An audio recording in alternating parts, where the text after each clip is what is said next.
So, Selena Quintanilla was born on April the 16th, 1971, in Lake Jackson, Texas. She was the youngest child of Marcella Quintanilla, who had Cherokee ancestry, and Abraham Quintanilla, a Mexican American former musician. Selena was raised as a Jehovah's Witness. Abraham noticed her musical abilities when she was just 6 years old. He told People magazine her timing, her pitch were perfect. I could see it from day one. In 1980, Abraham opened his first Tex-Mex restaurant in Lake Jackson, Papagayos, where Selena and her siblings, A.B. on bass guitar and Suzette on drums, would often perform. The following year, the restaurant was forced to close at the recession by the 1980s, and became a manager of the newly formed band Selena and Los Dinos, and began promoting it. They needed the money and played on the street corners, weddings, quinceañeras, and fairs. As the popularity of the singer grew, the demands of Selena's performance and travel schedule began to interfere with her education. This is why she finished high school. She earned her high school diploma at the age of 17 from the American School of Correspondence in Chicago. She also was accepted at Louisiana State University, and she enrolled at Pacific Western University, taking business administration as her major subject. LP Selena and Los Dinos for Freddie Records. Despite wanting to record English language songs, Selena recorded Tejano music compositions and male-dominated Spanish language genre with German influences of polka, jazz, and country music, popularized by Mexicans living in the United States. Abraham believed that Selena should record musical compositions related to her heritage. During the recording sessions of the album, Selena had to learn Spanish with guidance from her father, and that's discovered by musician Randy Trevino, founder of the Tejano Music Awards, where she won the Female Vocalist of the Year award in 1987, and for the next 9 consecutive years after.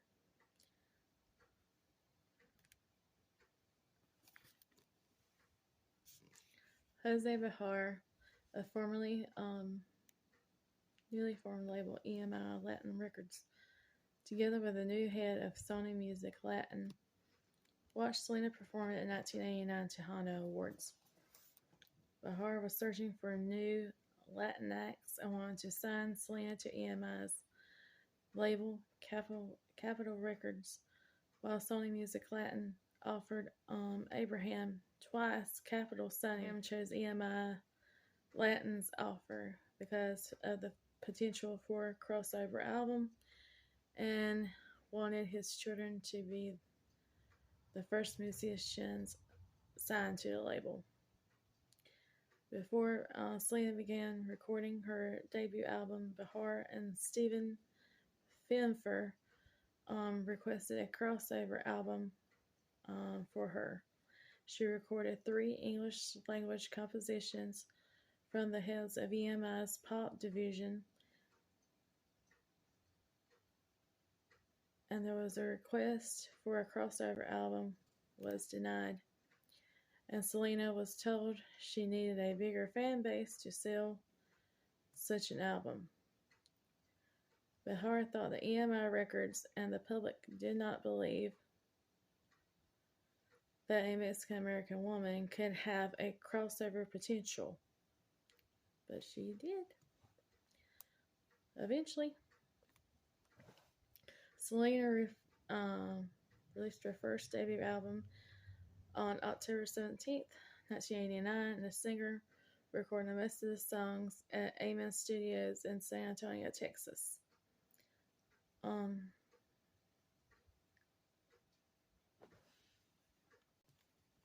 Selena peaked at number 7 on the U.S. Billboard Regional Mexican charts, becoming Selena's first recording to debut on a national music chart. The album performed better than the recordings from other female Tejano singers. In the same year, Coca-Cola wanted Selena to become one of their spokespersons in Texas, and a jingle used in their first 2 commercials for the company was composed by A.B. and Chris Perez.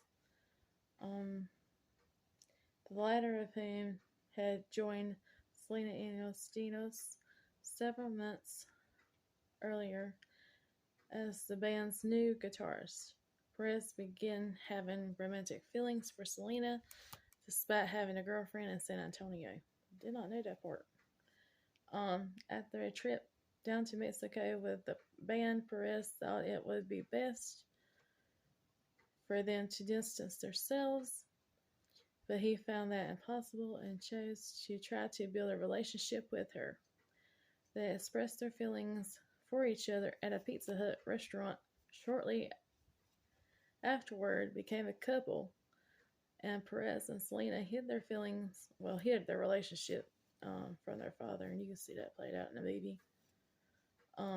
Because they said that Abraham would try to break them up. Selena released her second album in September 1990.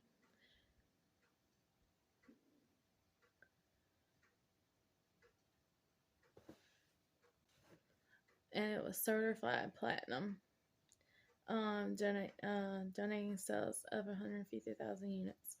A registered nurse and fan named Yolanda Saldivar, which is this is 92. 95, she's murdered. Asked Abraham to start a fan club in San Antonio. Good Lord, I can't talk today. Saldivar had the idea after she had attended one of Selena's concerts. Abraham approved Saldivar's request, and he believed that the fan club would bring more exposure for the band. Saldivar soon became a close friend of Selena and the family, and she was trusted and became the active president of the fan club in 1991.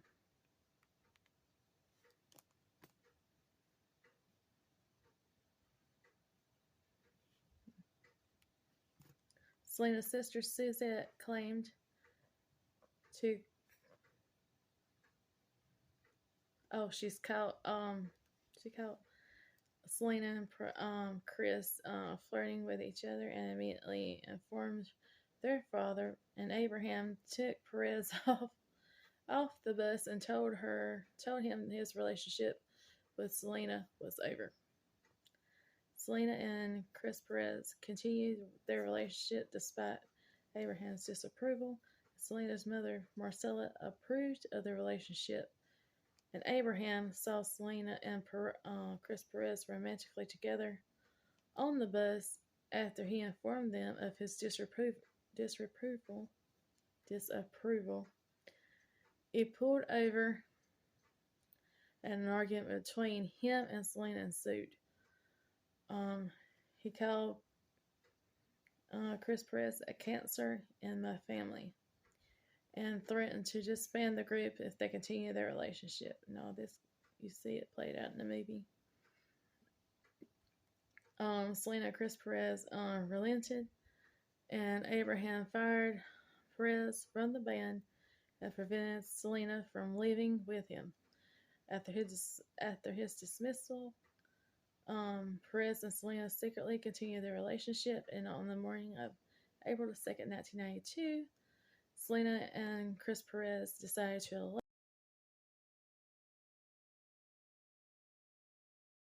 as well and alienated himself for some time. Selena and Chris Perez moved into an apartment in Corpus Christi. In interviews, Abraham expressed how he feared that Chris Perez was a male chauvinist who would force Selena to end her career and her music goals, a move that prevented Abraham to accept Chris Perez as being suitable for Selena at the time. Abraham approached Chris Perez, apologized, accepted the marriage, and took Chris Perez back into the band. A month after her elopement, Selena released her third album in May 1992. The album was critically acclaimed as her breakthrough album, and the recording peaked at #1 on the U.S. Billboard charts, U.S. Billboard Regional Mexican Albums.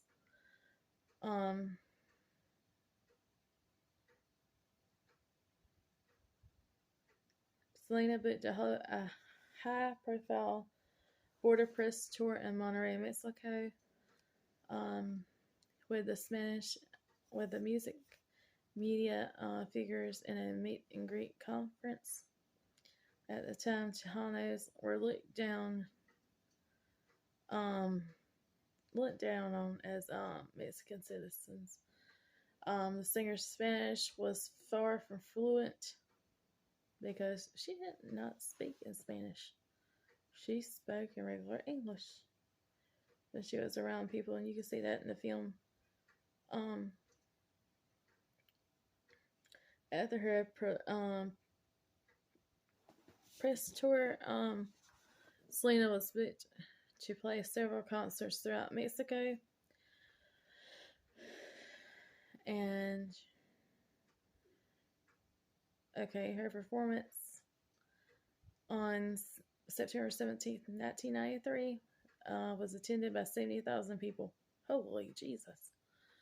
Come on the Floor helped Selena to dominate the Latin music charts and became immensely popular in Mexico, where Mexican Americans were generally not liked among citizens. The track was nominated for Song of the Year in 1993 at Tejano Music Awards, and the single peaked at #6 on the U.S. Top Latin Song charts. Selena released Live in 1993. This was the one she got the Grammy for. Yeah, she got the Grammy for that one. And in 1994, Live was named Album of the Year by the Billboard Latin Music Awards. And that's 1994 Tejano Music Awards. Live won Album of the Year.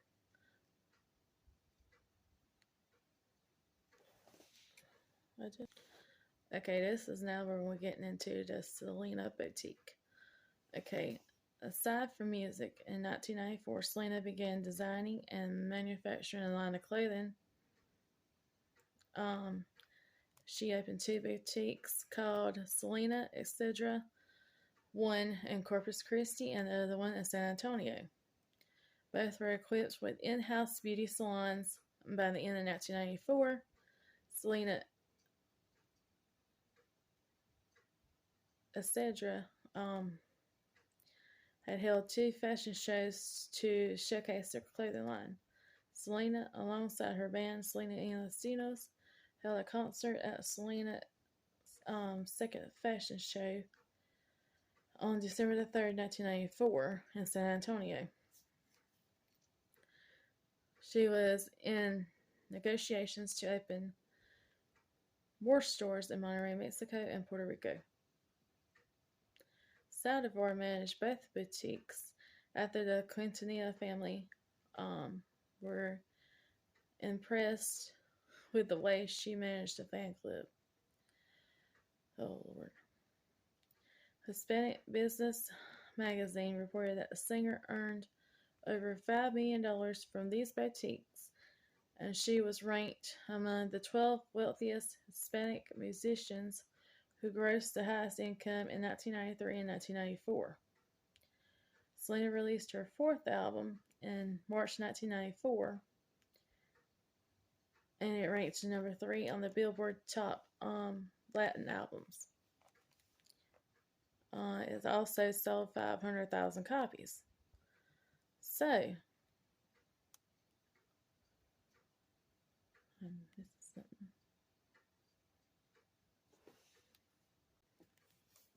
It won the Record of the Year at the 1995 Tahoma Music Awards. Selena was named one of Latin music's most successful touring acts.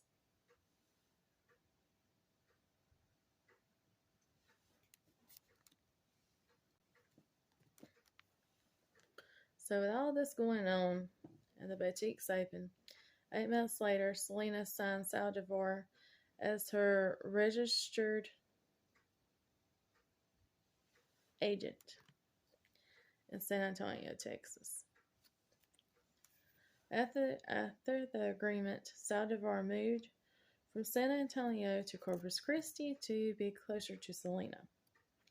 In December 1994, the boutiques began to suffer after a number of staff for both stores had decreased.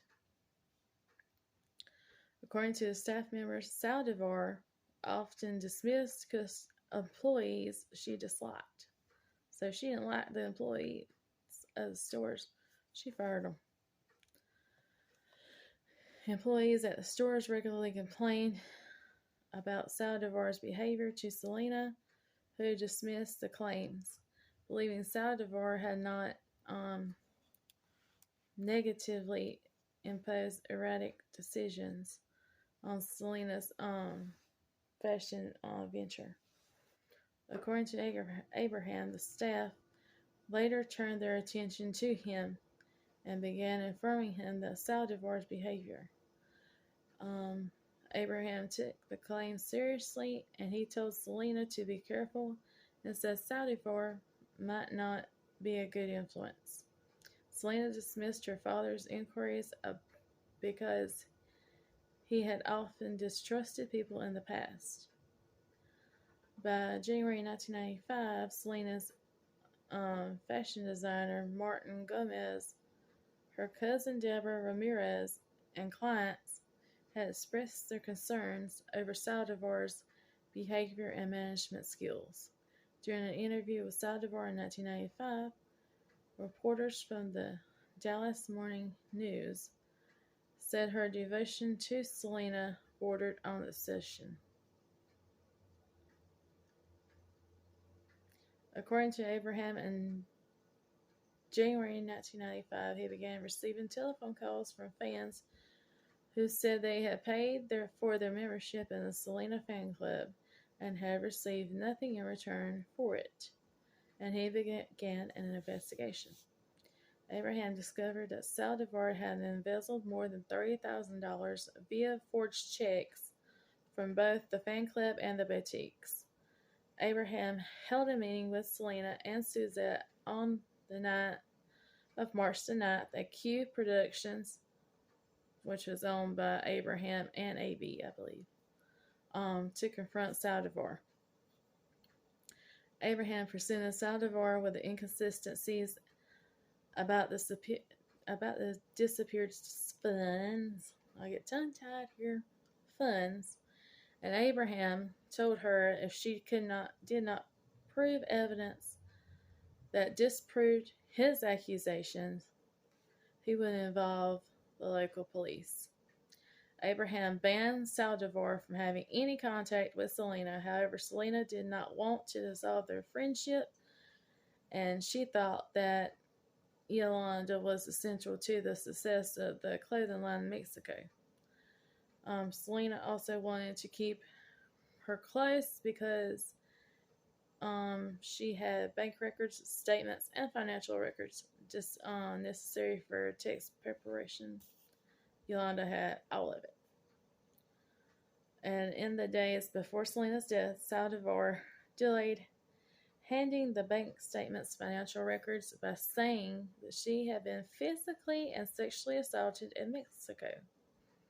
Saldivar, along with Selena, appeared at a medical center on March 31st, 1995, to have Saldivar examined for an assault, which she claims happened to her in Monterey. During the visit, Saldivar was given a brief physical exam by the clinic's doctor, but this did not include a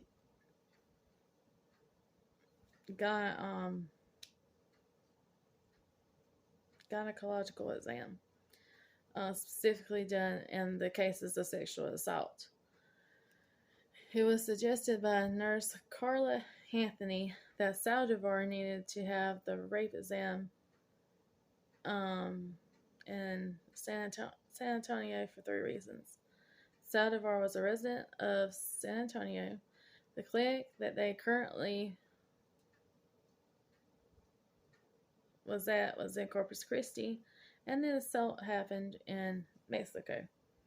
Afterwards, Selena met Saldivar in her motel room at a Days Inn in Corpus Christi. At the motel, Selena demanded the financial papers, and at 11:48 a.m., Saldivar got a gun from her purse, pointed at Selena, and Selena attempted to flee. Saldivar shot her once in the right lower shoulder, severing an artery and causing severe blood loss. Critically wounded, Selena ran towards the lobby, leaving a 392-foot trail of blood. 392-foot long trail of blood. She collapsed on the floor as the clerk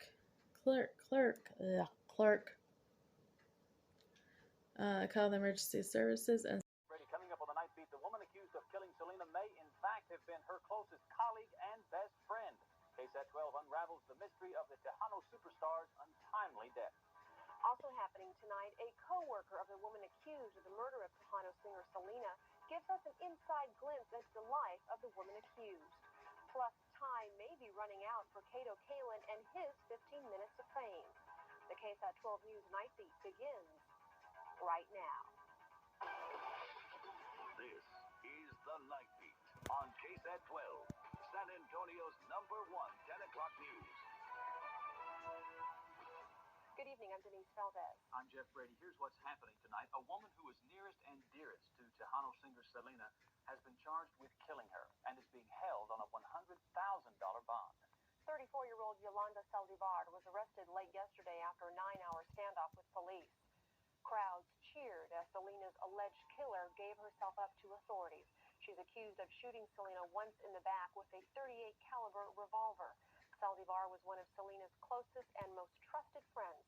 She was president of Selena's fan club, a former nurse. Saldivar went to work for Selena a couple of years ago, supervising her 3 clothing and beauty boutiques. But recently, Saldivar had been accused of embezzling money from the Tejano singer. That's why the singer met with Saldivar at a Corpus Christi hotel on Friday. But there are still dozens of unanswered questions tonight, the first one being how could someone so close to Selena allegedly kill her? Tonight, another of Selena's employees speaks out about that relationship between the superstar and her assailant.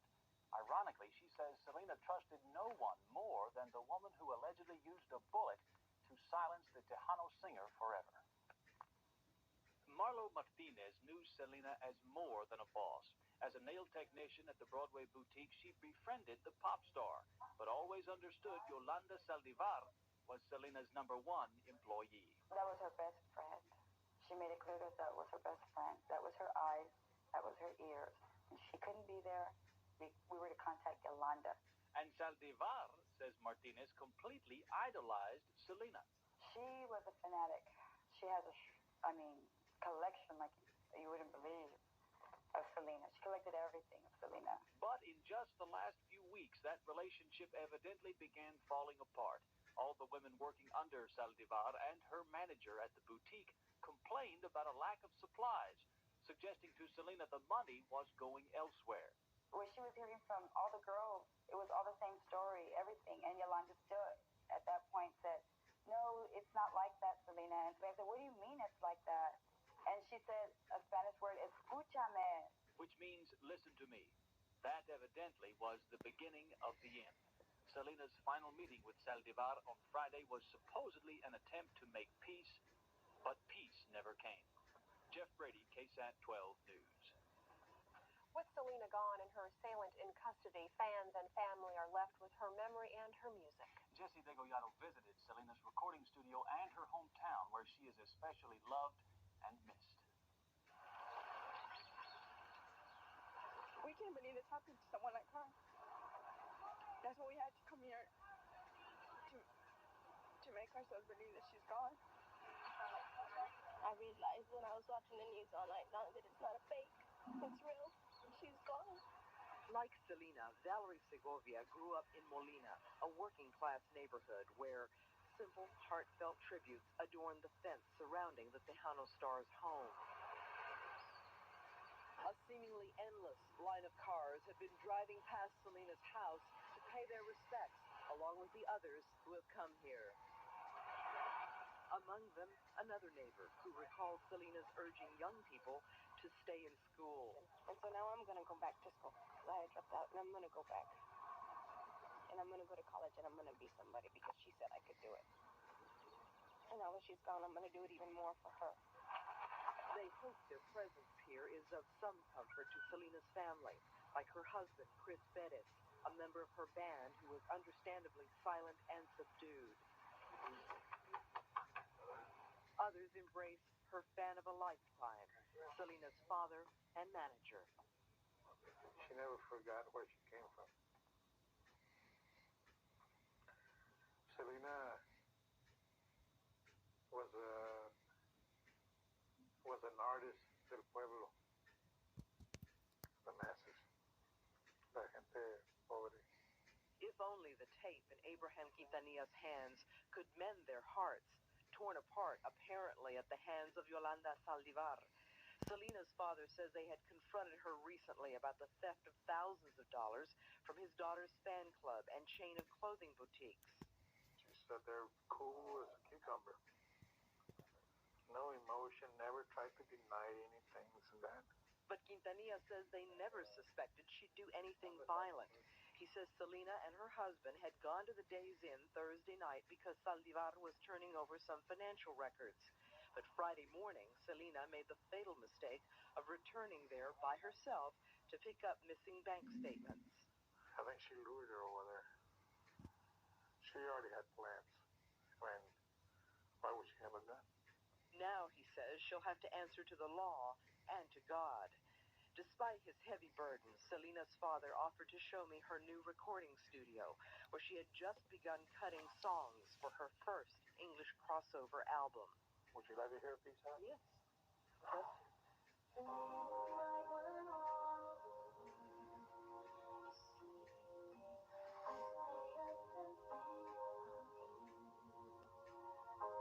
Her words pierce their already wounded souls. So full of promise, her strong, clear voice, tragically silenced by gunfire, will live on in her music.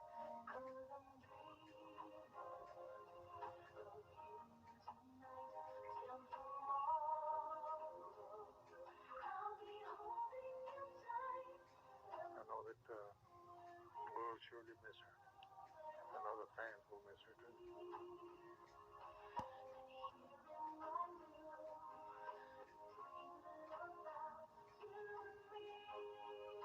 In Corpus Christi, Jesse Degollado, KSAT 12 News.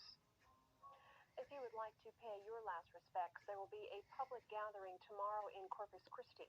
It'll be held at the Bayfront Convention Center from 9 a.m. to 9 p.m.